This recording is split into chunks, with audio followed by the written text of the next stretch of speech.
My girlfriend talks in her sleep. At first it was cute and hilarious to tell her what she said. It was harmless nonsense. The sky is folding, or we need to raise the ground. We'd talk the next day about if she remembered her dream, but she never did. I wish I knew what she meant by we need to raise the ground. Some context, our nightly routine is for us to start out cuddling and then give up once it gets too hot. Then we're usually both on our sides, back to back. She would fall asleep before I do, and so I would hear the full range of her nightly musings. Honestly, at first I was eager to hear what she said. It was always funny to tell her and our friends what she would say while deep in the throes of REM. But now I'm done. I'd prefer she not talk anymore. How am I going to sleep after what happened last night? Last night around 11 p.m. she was asleep and I was still up reading. Back to back, I hear her mumble something under her breath. I couldn't quite make out what she said, but I lean over from my book to peek at her face, and she is sleeping soundly. I return to my book, get absorbed back into its pages. At some point I fall asleep. Next thing I know, I'm woken up by my girlfriend talking at full volume. I open my eyes, and at some point in the night both of us have turned to lay face to face. My girlfriend's eyes are wide open. She is staring right at me, mere inches from my face. But her eyes are vacuous, like she is looking through me. These eyes, man, it's like she was straining to widen them as much as possible. Those are the eyes I fell in love with, and right now they are scaring the absolute piss out of me. My heart rate skyrockets, and chock full of adrenaline, I throw off the covers and jump out of bed. Looking at her, her eyes follow me like a painting, but her body stays still. For 1 second, I decided that my book light was keeping her awake, and what she had said was, "Can you please turn that off?" Now out of bed and looking at her, she's not right. Her body hasn't moved, but her eyes dart from looking at me to looking around the room. I dare to ask her, "Are you all right?" No response. Those eyes look at me when I speak, though. They are now deadlocked, looking right into my eyes. Her breathing hasn't changed. That is a sleep breathing for sure. That's when, while looking right at me, she says in a too-deep voice, "Come back to bed, dearie." My girlfriend has never called me dearie before. We have pet names, sure, but they range from pumpkin, baby, to cupcake. Dearie sounds like something my grandmother would call me. I decide I'll get more information before I climb back into bed with a potentially possessed girlfriend. "Are you awake, sweetie?" No response. The eyes dart from me to the wall, to the door, and then the ceiling. I'm about to nope out of the room when her wide-open eyes rolled to the back of her head. The white from those eyes stands out in the dim radiance of the booklight. "No pupils in sight," she insists. "Of course I'm awake, come back to bed." With a subtle tap of the fingers on the comforter.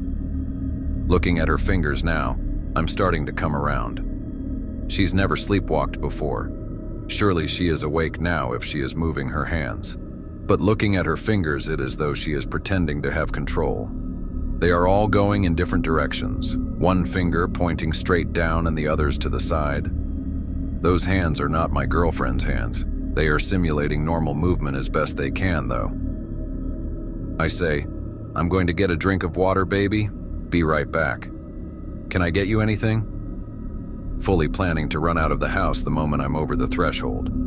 But my normally agreeable and sweet girlfriend decides I'm not allowed to leave. "As serious as cancer," she says in that too-deep horror voice. "Take one step out of that door, and I will rip out your throat and shit down your neck." Shocked but understanding the importance of not letting this beast know I am in trouble, I reply, "As interesting as a proposition as that is, I think I'm going to..." And thinking quickly, I grab my water bottle from the nightstand. This doesn't please my girlfriend as she decides to start screaming and fingering her way towards me. It is a supernatural scream, so high-pitched and bird-like I feel as though my neighbors 3 houses down were going to ask us if they heard that last night. As fast as I can muster, I unscrew the lid and douse her in water, like I knew what I was doing. Her eyes close, her garbled appendages normalize, and she is back asleep. I'm going to sleep on the couch for a while, maybe forever. She'll understand when she's awake. It is the morning after my typically kind-hearted girlfriend's body was possessed in her sleep by some malicious entity. I've been distant this morning, so she knows something is amiss. But I can't tell her yet that she tried to rip out my throat and well, you get it. You understand. I didn't sleep last night. Instead, I stayed up with all the lights on, clutching a water bottle in the living room. Sometime after I barricaded the bedroom door with a dining room chair, the demon inside her came back, coaxing me to return. At first, it called out in a near-perfect imitation of her voice. Come to bed, sweetie. Why are you sleeping on the couch again? But soon, the too deep, sinister voice returned. If you don't open this door, I will slit the cat's throat. The cat. I'd forgotten he was still in the bedroom, probably cowering in fear. I didn't know if he was still alive, but I couldn't just leave him in there. Against my better judgment, I decided to act.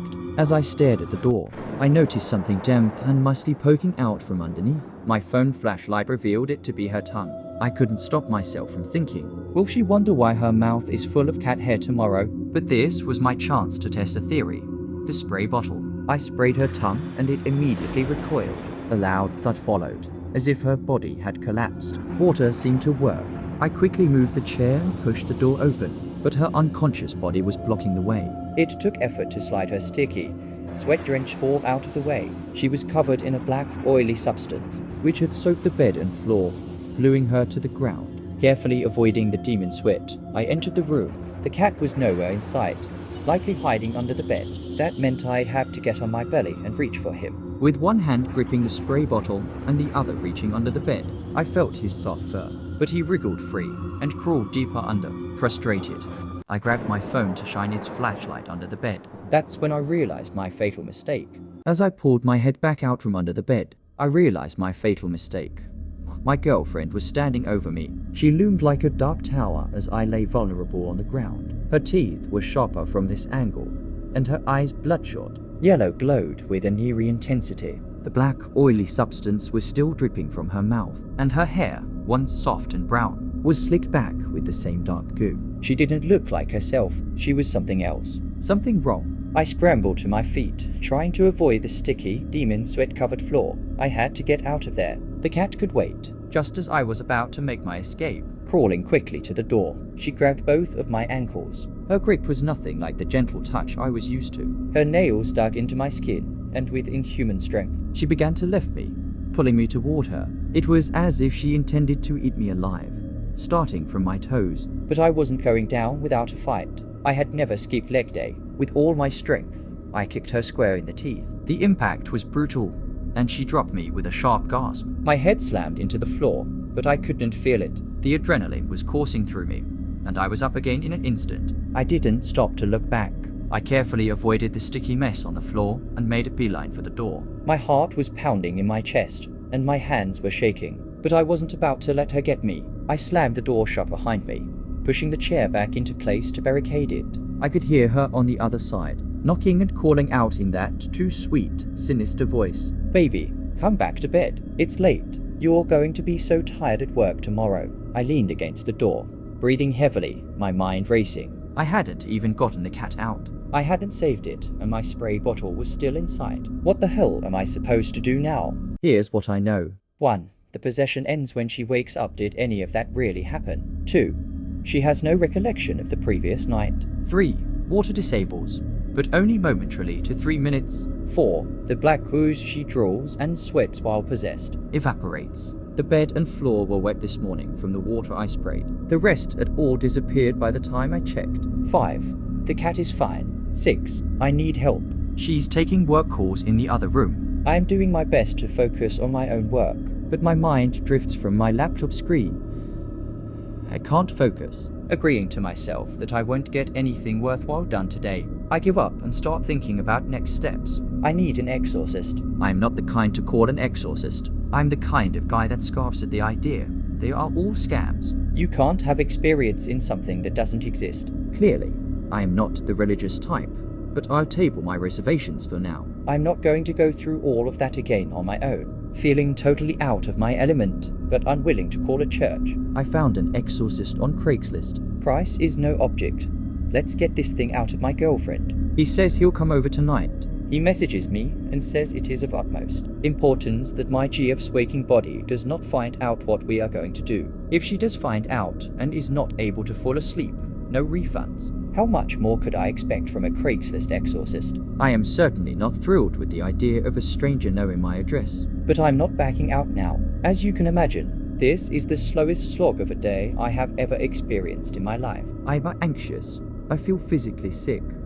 I jump at everything my girlfriend says. I can't look in her eyes without imagining that eerie yellow tint behind them. Around lunchtime, I hear her humming happily in the kitchen. She really has no idea, does she? A profound sense of certain death washes over me as I watch her wield a knife to cut vegetables. Finally, the workday is over. My acting this evening was on par with any Oscar winner. Remembering what the exorcist told me and failing to come up with an excuse, I got into bed with her. I made sure to place the cat in a comfortable spot in the living room. We're reading side by side when she leans over, kisses me goodnight, my eyes open, and turns out her bedside table light. I'm going to keep mine on for now, thank you. My body tense with desire to bolt. We begin to spoon. She cannot learn that something is wrong just a little longer. I figure I'm safe as long as I exit before she is asleep. She raises her head and asks, "Why is your heart beating so fast?" Thinking quickly, just freaked myself out by my book is all. Maybe reading horror before bed isn't the best decision. Thankfully, she laughs at my obsession for the macabre and returns her head to the pillow. I count down from 3 minutes. That's 180 Mississippis. She must have been close to asleep because she didn't protest when I get up. I install the chair as my lock and wait. Where are you, pumpkin? Can't you sleep? This is so close to my girlfriend's voice, I am certain I made the whole thing up. I'll play it safe, I decide, and not respond. Again. It's cold without you, baby, come back to bed. I'm sure it's cold as hell where this thing is from. I'm not opening the door. There's someone coming up the driveway. It's late. Don't let them in. I stand up to answer the front door. Outside, in the dim front door light, is a tall man clad in traditional priest garb. He looks like Ethan Hawke from that movie, First Reformed, but clearly with a body covered in tattoos as evidenced by the ink skin poking out from beneath his cuffs. Pretty much exactly what you would expect from a Craigslist exorcist. There's not much time to introduce ourselves as we hear an alarming scream come from the bedroom. I take this moment to read the priest's face and check if he actually has experience with this. He seems to at least be brave, his face giving no indication that he is wearing a costume for a quick buck. Outside of the bedroom door now, in hushed tones, he begins to explain what he is going to do. Brandishing a Bible and a small jar of holy water, I decide not to explain that sink water works fine. We're about to open the door, hands on the chair. I hear scraping again. This time, I realize the sound was never coming from the bedroom. It came from the living room. To my left, I hear the stranger breath out softly. The cat. The cat has been watching us this whole time. Its normally green eyes now bloodshot and yellow. No pupils in sight. Poking out from around the corner, black paste drooling from its agape mouth, leaving a snail trail of fluid behind it as it stalks out into the open. It attempts to hiss while making eye contact with the priest, but all that comes out is a bubbling gurgle as more fluid leaks onto the hardwood. Are the cat's legs longer than usual? It looks like it has grown 5 inches in height, typically sitting around ankle level, but right now could stand as high as my knees. I curse quietly to myself. How could I have been so stupid? Of course, the cat managed to get itself possessed. It spent the whole night in the bedroom, presumably mopping up the viscous black oil food with its mouth. New plan, cat first. I shit you not. The cat fucking talks. Its mouth doesn't move from its totally agape resting position, but the voice comes out of its mouth. It's that same deep nightmare voice I'm all too familiar with. I told you not to let him in. Just then my girlfriend decides she needs attention again. A consistent rapping of knuckles on the door. Let me out, let me out, let me out. I'm triaging this situation in my mind when I realize the moment I took my eyes off of the cat, it has rocketed itself forward, climbed the priest's tall body, wrapped its long legs around his neck, and constricts him like a snake. It maintains dull eye contact with me as I look on in horror. The priest drops his Bible and holy water on the ground, attempting to tear the cat's octopus-like legs away from his neck. He succeeds momentarily and cites what I assume is a Bible verse. The cat puts a stop to this with a quick navigation of its tail deep down into the priest's throat, coughing and hysterical. He can't manage to escape its impossible grip, claws digging bloody fissures into his neck. My turn, as I grab the holy water from the ground and grapple with the cat's jaw. pouring the contents of the jar down its slime-obstructed throat. Immediately, the cat falls to the ground like a corpse, legs splayed in every direction. It lays on the ground, defeated for now. Once the cat is safely inside its travel carrier, the priest and I share a grim look. I ask him if he's ever dealt with this kind of thing before, rubbing his neck. Of course, 1,000 times. It takes a great deal of conviction for me to not physically roll my eyes. Glad to have you around then. Slime tendrils seek blind escape from air holes in the side of my travel carrier as I explain to the priest not to swallow any of the black liquid. I think there may not be much hope for him, now that my cat's tail has penetrated deep into his throat. But we can discuss this later. My train of thought is interrupted by the sobbing harassment of a girlfriend possessed in the bedroom. You don't love me. You never loved me. The doorknob shakes with dreadful force, tremors ringing through the hallway. Fingers emerge at the bottom of the door, whiskers all dripping from under splotched fingernails. Open this door or I kill the girl. The fingers vanish. A pause, breaking glass from inside the room. Is it planning to jump out of the window? Surely it is bluffing.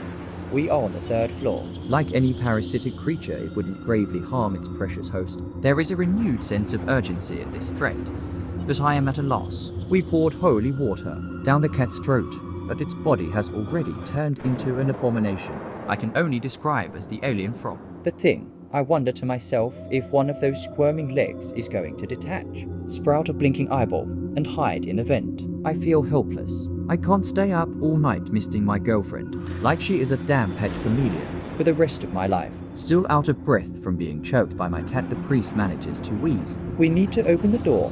What will we do?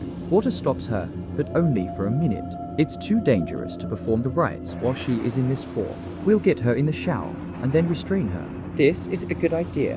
Why didn't I think of that? Feeling a touch more brave as the priest increasingly proves himself as an asset, I begin to remove the chair. Thank you, baby. Why did you lock me in here? I have been so scared. My subconscious will forever be unwilling to separate the pleas of a demonic beast from the genuine pleas of my loving girlfriend. I hesitate, but with effort manage to shrug off this false appeal for normalcy. Chair in hand, I take a step back from the door. For a single beat, there is silence. The latch clicks. She is opening the door. Shining, black, slick hair emerges, covering her face in totality through the crack in the door. She seems to have gained several inches in height as her full form comes into view. Then a single ringed yellow eye reveals itself through her long hair. I search in that eye for some sign that she is still in there, somewhere, anywhere. She is wielding a broken shard of glass and holding it to her own wrist. There is no time for protest before the priest has already sprayed her down. Her frenzied dodge is thwarted as a second jet of water dampens the pajamas my mother bought her for Christmas. I will never forget the powerlessness I felt in the next few moments. With only a few seconds left of control, the demon cuts my girlfriend's hand cruelly at the wrist with the shard of glass. That not being enough, she gnaws the rest of with her mouth, completely dismembered. Her hand splashes to the ground in a grotesque murky puddle of blood and oil. Stunned, I witness a transformation of the human body before me. Her body shakes globally and erratically on the ground as her skin regains its color. I remember a classmate from school who had seizures and that we needed to protect her head, but I am incapacitated. The priest doesn't take time to emotionally reckon the fact that my girlfriend just lost her non-dominant hand. He scoops her up, rushes her to the shower, and turns on the water. A mixture of shell shock and a concussion leave me standing idle while I stare in slow motion from the severed fist to the shower, back to the bedroom. The beast has been proficiently turning our bedroom into some kind of nest. The walls, windows, and ceiling are painted in black as night, paste with the consistency of spoiled milk, dripping from the ceiling fan onto the bed. Our furniture is unrecognizable in the spiderweb of fluid coating the room. The priest is washing his hands in the bathroom sink. He comes and stands before me, shaking me at the shoulders, evidently having been demanding things of me for the last few seconds. Anybody home? We need to act. I need your help, now. I come back to reality. The priest, now gritting his teeth, and manic at my seeming inability to cope with the fact that life will never go back to normal. Do you have any rope or handcuffs? Anything to restrain her with? I have some bungee cords down in my car. I'll get them. I sprint to the stairs and bellow down them 3 at a time. Grabbing the keys of the hook, I run to the car, locate the bungee cords in the trunk, and rush back upstairs. The priest has torn apart our medical cabinet, looking to apply first aid to my girlfriend's arm, and is applying pressure as I approach. I frantically tie a single bungee cord as a makeshift tourniquet to slow the bleeding. We carry her lifeless body to the bed and restrain her to the frame, both legs and one arm. Her head hangs limp. I wonder how long it will be before she turns back into that monster. But then she wakes up. She looks up at me, totally disoriented, then cries desperately as the pain sets in. It's okay, baby, it's okay. I know this is bad. Believe me, we are working on it. There is a lump in my throat as I sit down on the bed, repeatedly kissing her on the forehead and attempting to assuage the impossible. She is in so much pain. I almost want the monster to take back control so that she cannot feel it anymore. Mercifully, she faints, eyes still open. I point her chin up towards me and watch as that hollowness returns, from brown to yellow. Her pupils go opaque in their descent into madness once again. Tears and blood still on her face, she smiles. It is over. You have failed. Amen. That too familiar deep voice reverberates through a sinister green. How is this winning in the eyes of this creature? It is restrained, more so than before. It knows something we don't. Something moves in my peripheral. It is my girlfriend's severed hand, fingers padding across the floor like a spider. A trail of sludge follows it as it reaches its destination, the spray bottle. It senses that we have seen it, its form turning to look at us with no ability to see. The hand leaps, tackling the spray bottle and tumbling awkwardly down the stairs. I am speechless. We have to go after it. We can't let it get outside of the house. Violent thrashing from the bedroom. The priest, the knots are holding. You go after the hand. I will perform the rites. Running down the stairs, I hear the distant murmurings of the ritual. Lord above, Redeemer of the world, have mercy on us. It's just a hand. It couldn't have gone far. It could have let the cat out. It could be worse. It could be worse. I turn on the lights as I go. It's on the first floor. I tiptoe over black slime, extra cautious so as to not get any on me. I'm reminded of the time my pet snake escaped and my girlfriend, and I spent an entire afternoon looking for it. But looking for a snake isn't like looking for a cat. Cats can get underneath and above objects. Snakes can get inside of objects. A hand could be anywhere. In between the couch cushions, inside the laundry machines. It could already be outside. I have it cornered. It's behind the refrigerator. I act like I haven't noticed the trail of slime leading right there, and walk as casually as possible to the cabinet to fill a glass of water. My weapon is at the ready. I walk to the side of the refrigerator and peek behind it. Nothing. Suddenly, a prompt silhouette covers the kitchen light, pouncing like an insect. The hand leaps from the top of the refrigerator, the perfect height to land right on my face. The hand, still wearing my girlfriend's class ring, attaches to my head, pulling my hair until it clenches a vice grip with a thumb behind my top layer of teeth, pressing pointer and ring finger into each eye socket. I drop my glass on the ground. It takes both hands to remove the hand from my face and throw it as hard as I can against the wall. My vision blurred. I pick my girlfriend's diss,